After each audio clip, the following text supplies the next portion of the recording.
Mulai hari dengan siraman rohani.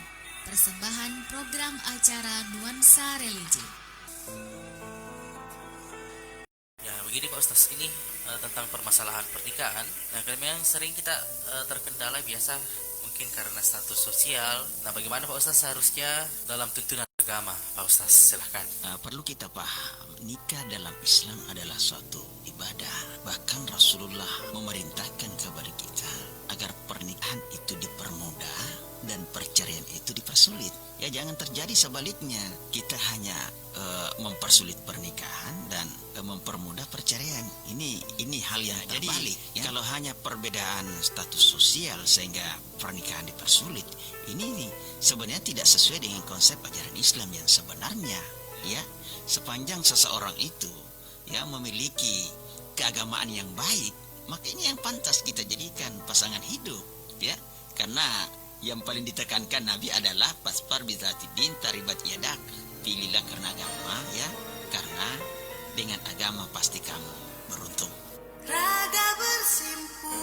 Nuansa Religi hadir setiap hari pukul 5 waktu Indonesia Tengah. Nuansa Religi, hangatkan kalbu, damaikan jiwa, penuh berkah di hati.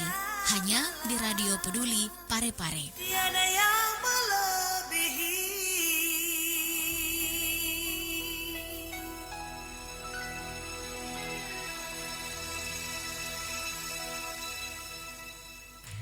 96,9 FM Radio Peduli Parepare. Selamat pagi pendengar. Assalamualaikum warahmatullahi wabarakatuh. Kembali pagi hari ini seperti biasa kita buka program awal bersama Radio Peduli Parepare dengan siraman rohani bersama rekan kita saat ini sudah hadir, alhamdulillah, Bapak Ustadz Raya Mangsi dengan satu tema kemerdekaan dalam perspektif Islam. Kita sapa narasumber kita. Selamat pagi. Assalamualaikum warahmatullahi wabarakatuh, Pak Ustadz. Waalaikumsalam warahmatullahi wabarakatuh. Sehat Pak Ustaz? Alhamdulillah. Alhamdulillah. Baik. Untuk pendengar Radio Peduli Parepare yang saat ini masih mendengarkan kita lewat 96,9 FM atau pagi ini menyimak kita lewat Facebook Live, terima kasih masih menyempatkan mendengarkan program Nuansa Religi untuk pagi ini. Dan seperti biasa nantinya kita undang Anda untuk ikut interaktif bersama kita di 0811459969. Silakan Pak Ustaz. Ya. Assalamualaikum warahmatullahi wabarakatuh. Alhamdulillah wa syukurillah, la haula wa la quwata illa billah. Allahumma salli ala Muhammad wa ala alihi wa ashabihi ajmain. Alhamdulillah, segala puji bagi Allah Tuhan semesta alam. Pada pagi yang berbahagia ini kembali kita bersua, bersilaturahmi via Radio Peduli Parepare di acara Nuansa Religi. Semoga Allah senantiasa melimpahkan rahmat kepada kita semua, menuntun kita, memudahkan setiap aktivitas keseharian kita, dan semoga setiap amalan-amalan kita, perbuatan-perbuatan yang kita lakukan oleh Allah dinilai sebagai sebuah ibadah. Salam selawat pada junjungan kita Muhammad sallallahu alaihi wasallam, Nabi yang telah membawa kita dari alam yang gelap gulita ke alam yang terang benderang, sebagai uswatun hasanah, contoh teladan bagi kita semua. Nabi yang telah membawa kita dari alam yang gelap gulita ke alam yang terang benderang. Salah satu risalah Nabi itu adalah mengangkat derajat manusia, bahwa sesungguhnya setiap manusia itu sama di hadapan Tuhannya. Yang membedakan kemudian adalah inna akramakum indallahi atqakum, bahwa letak kemuliaan manusia itu bukan dinilai dari pangkat jabatannya, apa titel pendidikannya, apa dan sebagainya, hartanya, kekayaannya. Tetapi ada manusia itu oleh Allah dinilai inna akramakum indallahi atqakum, bahwa yang paling mulia di sisi Allah adalah orang-orang yang bertakwa. Pendengar sekalian yang dimuliakan Allah, insyaallah pagi ini kita ingin membincang tentang hakikat ya kemerdekaan itu dalam perspektif Islam.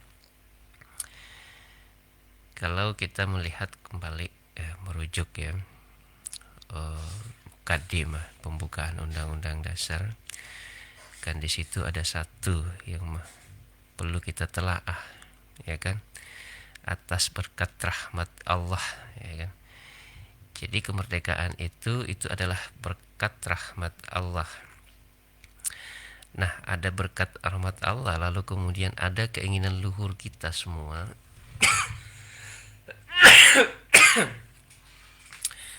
Ada keinginan luhur, ada kemauan kita untuk keluar dari sebuah penindasan. Maka istilah dalam keseharian kita itu gayung bersambut. Kita punya niat Allah ridhai, maka itu menjadi sesuatu yang bisa terjadi.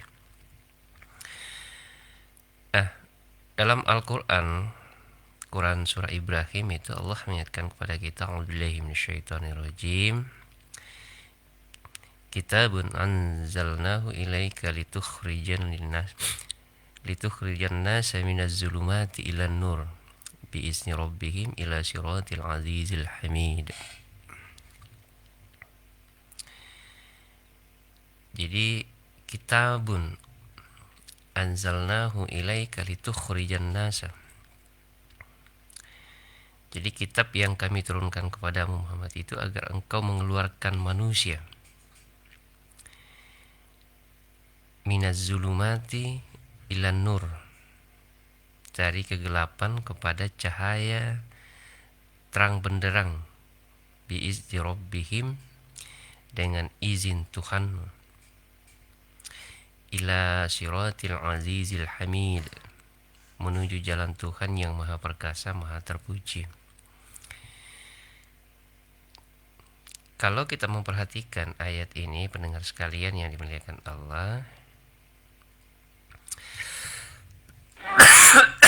maka salah satu ya tujuan Rasulullah Shallallahu Alaihi Wasallam diutus oleh Allah adalah memerdekakan manusia, membebaskan manusia dari kejumudan, membebaskan manusia dari kegelapan,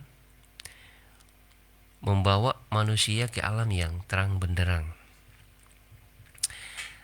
Nah, secara sederhana bahwa orang yang hidup terjajah pada hakikatnya itu adalah orang yang hidup dalam kegelapan.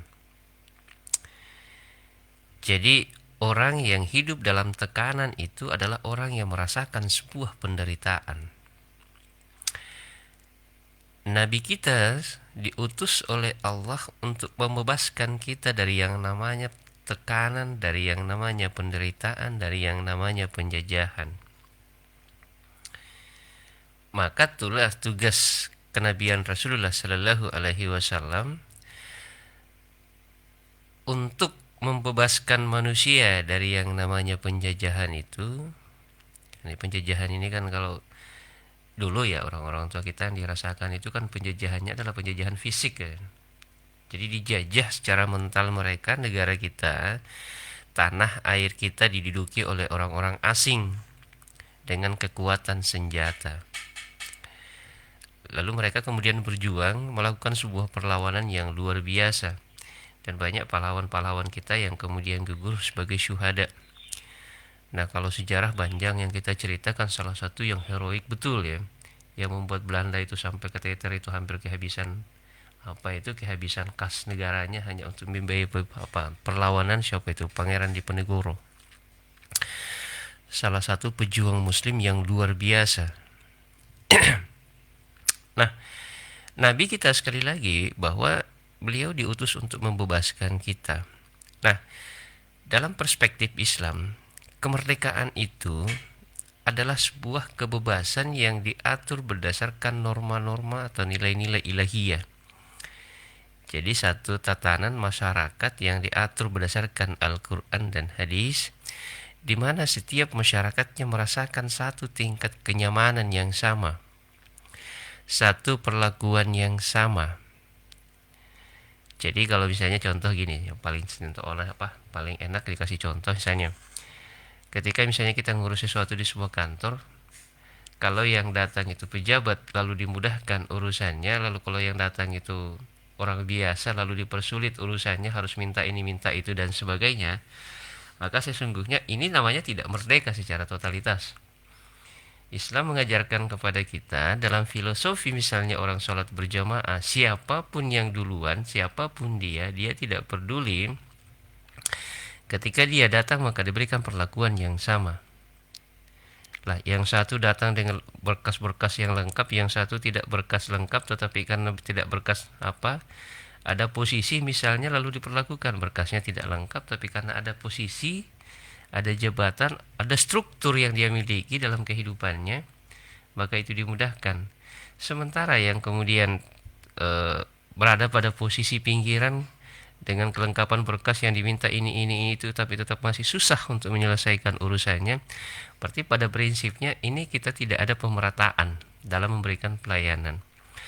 Nah, hakikat itulah yang kemudian oleh Islam kemudian diajarkan kepada kita tentang satu kesetaraan dalam kehidupan, dengan tetap mengedepankan yang namanya akhlakul karimah. Nah, tetap kan ada akhlak ini Bung Reza.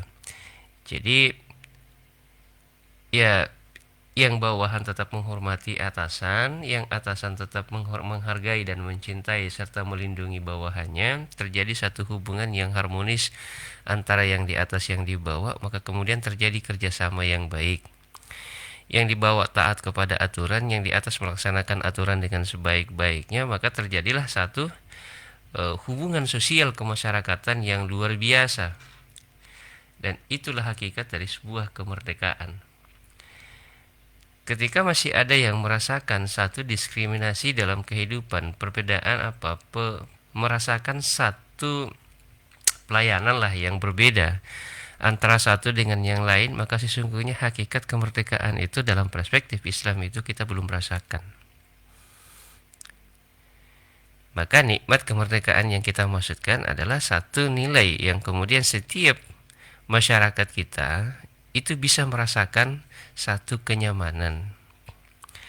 Nah, tantangan kita hari ini kalau baca sih, tapi itu namanya media ya. Kalau membaca media itu kan kadang-kadang kan kita tersulut juga sih, kadang-kadang kalau kita tidak bisa karena kita tidak tahu, hampir kita tidak tahu sekarang ini mana informasi yang benar, mana yang salah ya. Kalau baca informasi apa WA, Facebook, ini diupload aja semua. Ini cerita itu, cerita ini dan sebagainya, itu semua diupload. Untuk mengklarifikasi hal-hal seperti itu kan menjadi sesuatu yang luar biasa. Nah, ini tantangannya kita hari ini di era kemerdekaan yang kita 76 tahun Indonesia merdeka ini tantangan kita yang kita hadapi dengan mengisi kemerdekaan hari ini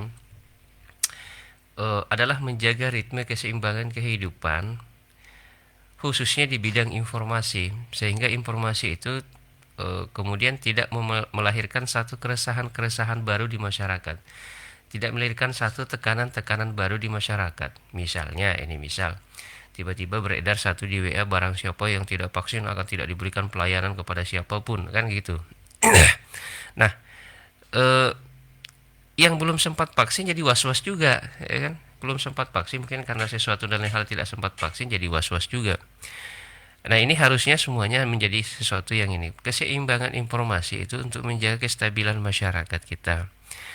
Sehingga nanti yang informasinya ya semua akan diperlakukan sama, tetapi kedepannya harus semuanya vaksin misalnya. Agar misalnya kita berjuang untuk lepas dari satu persoalan kehidupan satu ini, itu bisa lebih cepat, lebih baik.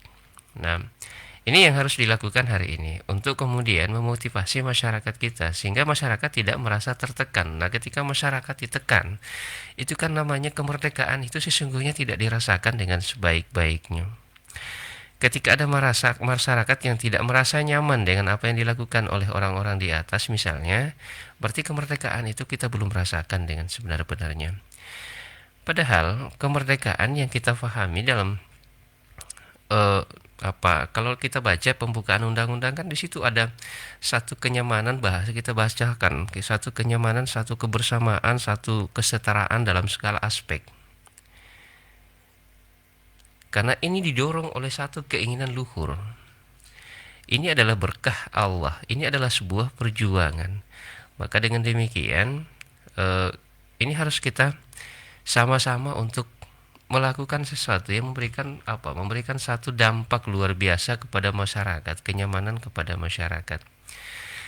Ya, memang satu bangsa kita memasuki satu periodisasi ya 76 tahun itu sebenarnya sih kalau kita berhitung-hitung sampai hari ini, ya ini kalau dihitung-hitung ya, kita kan merdeka baru 76 tahun ya kan, begitu ya Bu Reza. Sementara kita dijajah Belanda itu berapa? 350 tahun ya. Suatu penjajahan yang luar biasa itu 350 tahun itu bagaimana mencetak satu generasi yang luar biasa itu.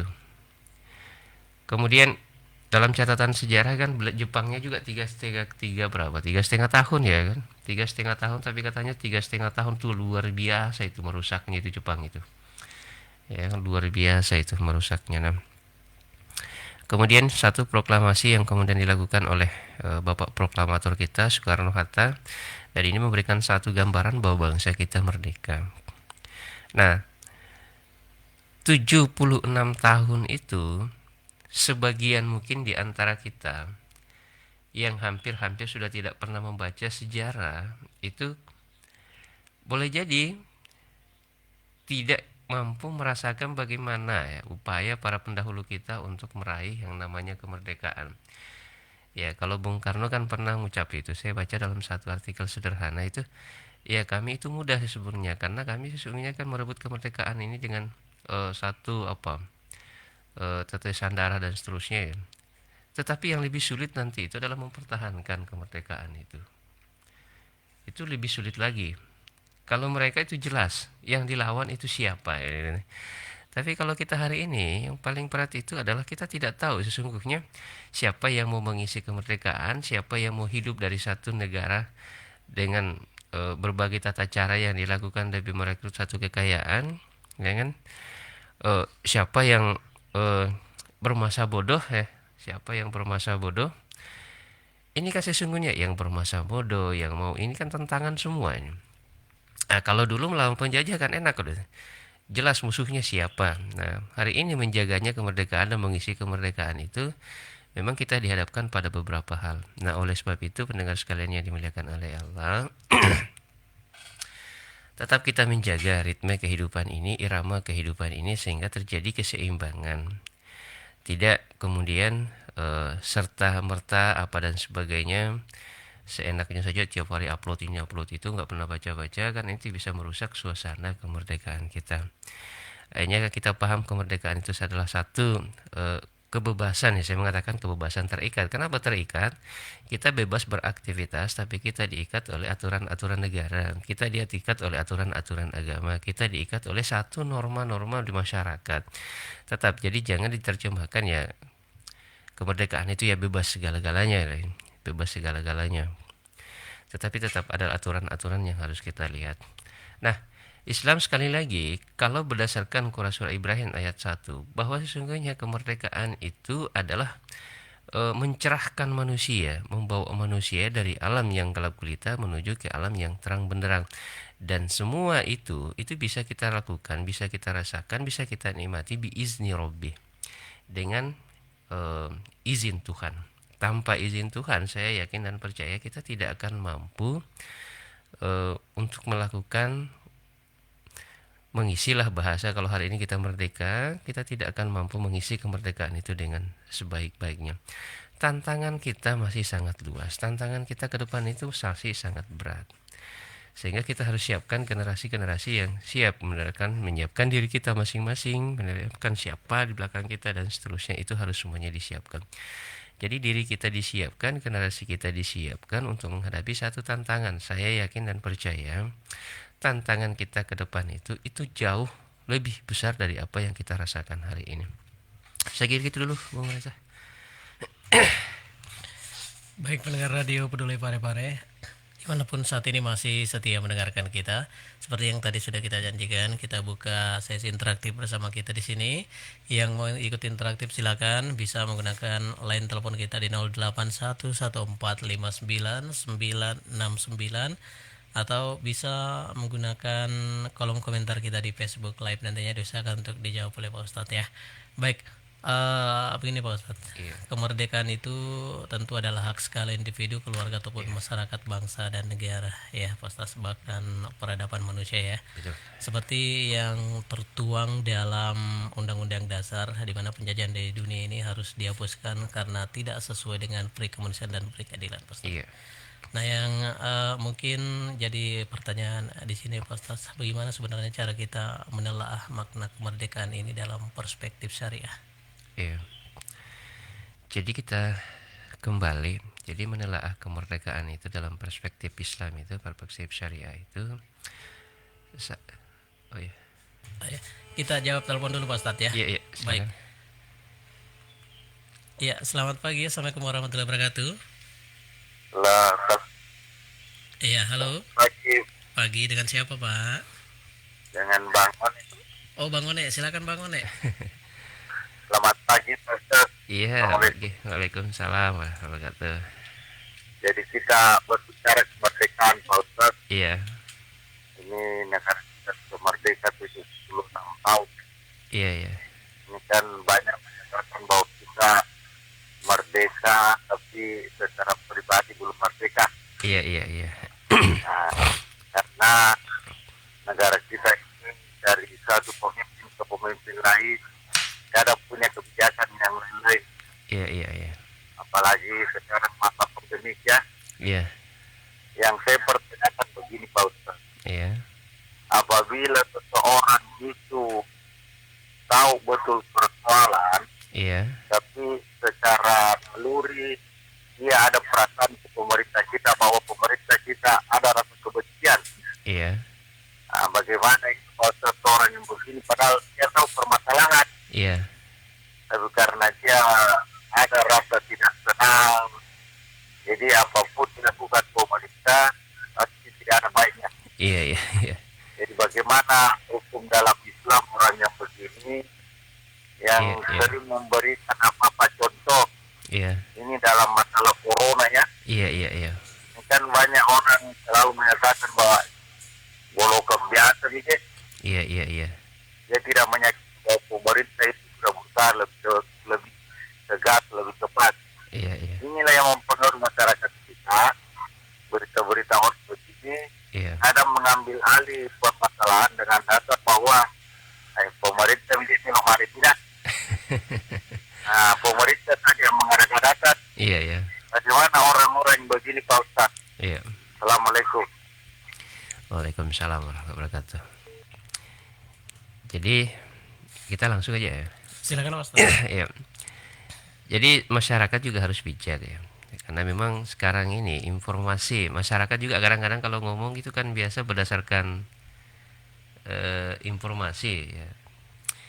Artinya informasi yang kita maksudkan misalnya ada informasi WA, ada di Facebook dan sebagainya. Itu kemudian mempengaruhi pola pikir masyarakat, ya kan? Itu mempengaruhi pola pikir masyarakat. Nah, yang terbaik sebenarnya adalah kalau hal itu ya, ini kan kebijakannya pemerintah seperti misalnya harus semuanya vaksin karena ini dampaknya gini. Nah, kalau kemudian kita termasuk yang tidak sepakat dengan keputusan pemerintah, maka ada dua hal yang harus kita telaah. Yang pertama, kalau kita tidak sepakat dan kita punya fakta, punya punya data, punya fakta yang real untuk kemudian mampu memberikan satu keseimbangan informasi tentang apa yang kita sampaikan, maka mestinya disampaikan. Nah, pemerintah juga harus mau mendengarkan. Satu. Yang kedua, kalau sekedar itu kita hanya sekedar baca dan tidak ada jelas, maka lebih baik kita diam, ya kan? Jadi falyakul khairat aw liyasmut, gitu. Lebih baik diam daripada kita ngomong. Jangan sampai kita ngomong salah dan itu bisa menimbulkan riak di masyarakat. Karena memang kondisi hari ini, ya ini kondisi global ya sih. Kalau sejarah penyakit itu kita baca kan sebenarnya tidak ada penyakit yang global seperti sekarang ini. Itu paling satu kota yang kena penyakit, dan rata-rata penyakit dulu itu kalau penyakit yang dulu itu kalau kita baca kan kena pagi mati sore itu, ya kan? Kena pagi mati sore. Ini malah global ini kan, hampir seluruh dunia kena penyakit ini. Maka kemudian kita harus merem. Jangan sampai kita ngomong lalu itu biasnya lebih besar. Dampak yang kita timbulkan menimbulkan keresahan yang luar biasa di tengah masyarakat, maka sebaiknya kita diam. Tadi kita kembali faliyakul khairat aw liyasmut. Sampaikanlah yang benar atau diam. Nah, kenapa kita diam? Karena tadi itu pertimbangannya adalah mungkin kita benar, mungkin kita benar. Tetapi yang kita sampaikan itu mampu membawa satu kondisi luar biasa di tengah masyarakat, satu kegoncangan yang luar biasa di tengah masyarakat, dan kegoncangan itu yang menyebabkan ketidakstabilan, dapat menyebabkan ketidakstabilan di tengah masyarakat, maka disitulah kita diam. Nah, tetapi diam bukan berarti tidak berbuat. Sambil kemudian, kalau terjadi perbedaan di antara kita, mari kita diskusikan dengan baik. Saya yakin dan percaya kita punya sudut-sudut pandang melihat satu persoalan kemasyarakatan kita hari ini. Saya juga lihat ini fenomena kita luar biasa hari ini, satu berita duka hampir setiap hari, dan ini terjadinya satu kampung tidak segan-segan. Misalnya kemarin saya dapat informasi dari ini ada tanggal sebelah, teman itu cerita ini sejarah pertama kali nih. Barusan di kampung kita ini dalam satu hari 6 orang meninggal. 6 orang meninggal. Ini sesuatu yang luar biasa sesungguhnya ini. Nah, sementara pandemi ini sudah berjalan 2 tahun. Maka sesungguhnya kalau menurut saya tetap kita menjaga kestabilan. Tetapi bagi yang tidak percaya, cobalah untuk kemudian melakukan, mungkin bapak-bapak, ibu-ibu itu punya tata cara sendiri. Misalnya nanti dicoba didiskusikan siapa di antara itu yang terbaik ya. Apa itu di antara itu yang terbaik. Karena kalau sekali lagi menurut sejarah kan memang kalau satu kampung kena satu penyakit yang berbahaya, maka kampung itu harus diisolasi. Nah, kita agak kesulitan hari ini karena semuanya kena. Yang mau diisolasi yang mana ya kan? Mau diisolasi yang mana? Jadi sekali lagi kita berada pada satu masa di mana segala sesuatunya ya, informasi itu membuat kita kadang-kadang kelimpungan, informasi itu kadang mudah sekali menyulut, apa itu benar apa tidak, kadang-kadang kita agak susah untuk mendeteksinya. Sehingga kembali lagi tadi untuk menjaga stabilitas masyarakat kita juga ketika baca informasi itu ditelaah dulu. Kita juga ketika dapat informasi meskipun kelihatannya baik, nah kita sudah pernah bahas ini kan Bu Reza, meskipun kelihatannya baik jangan langsung di-share kan, baca dulu. Nah ini kalau di-share ini kira-kira ada dampaknya tidak, jangan sampai malah orang semakin bingung di tengah masyarakat ya. Ya, saya termasuk kadang-kadang menyampaikan, tapi itu kalangan terbatas. Ketika ada pemikiran yang berbeda dengan bapak-bapak itu, khususnya teman-teman di cendekia itu, saya kadang-kadang katakan ya, gimana kalau gini-gini. Saya sampaikan, ini alurnya tentang ini dan seterusnya, silahkan difikirkan. Tapi jangan dibawa keluar, karena itu masih dalam diskusi kita. Karena kapan dibawa keluar, itu dampaknya luar biasa ya, itu dampaknya luar biasa. Kalau saya sekarang ini ada beberapa pemikiran-pemikiran yang kapan dilempar begitu saja ke tengah masyarakat itu bisa ribut, itu luar biasa ributnya pernyataan itu. Maka itu harus kita telaah, dan ketelaahnya kita adalah berdasarkan saintifik, berdasarkan Al-Quran, dan Al-Quran sekali lagi adalah saintifik, sumber ilmu pengetahuan yang luar biasa. Nah ini saya harapkan ini untuk Bang One, mudah-mudahan ini menjadi satuan bagi kita semua, khususnya masyarakat kita.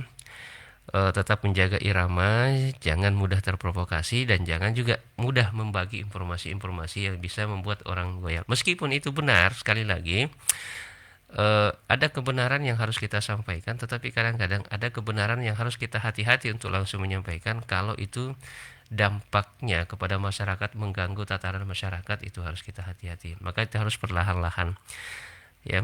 Karena bisa saja ketika melarang orang minum hamar itu kan Al-Quran saja, minum hamar saja kan tidak sekaligus, tapi itu bertahap disampaikan sehingga tidak membuat gaduh masyarakat pada masa itu yang suka minum, masyarakat muslim masih suka minum, tidak membuat gaduh semuanya. Jadi tetap ada tahap-tahap yang harus kita sampaikan dalam menyampaikan ini.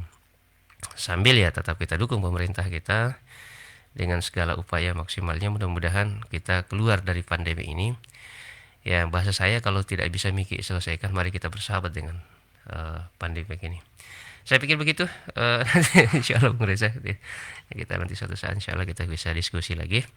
Demikian, terima kasih banyak pendengar sekalian yang dimuliakan oleh Allah. Mohon maaf atas segala kekurangan. Terima kasih banyak atas segala perhatian. Hadanallahu wa iyyakum ajmain. Assalamualaikum warahmatullahi wabarakatuh. Waalaikumsalam warahmatullahi wabarakatuh.